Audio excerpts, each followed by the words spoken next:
How to apply for Newegg returns. To apply for a Newegg return, you must first request a return merchandise authorization number through your online portal. This generally process or the general process takes a few steps and varies slightly depending on whether you are a registered user or a guest.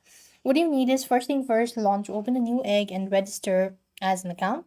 After which, you just want to make sure to go ahead and select the return type. You want to make sure to go ahead and tap on profile. There you have order history and you want to select the specific order that you'd like to return. Then you just want to make sure to select whether you want a refund or replace button located at the bottom of the order number. Select the specific product you wish to return and choose a return reason from a drop down menu. After which you can simply go ahead and submit the request or a return, and you will then review instructions on how to prepare your package and how to obtain a shipping label.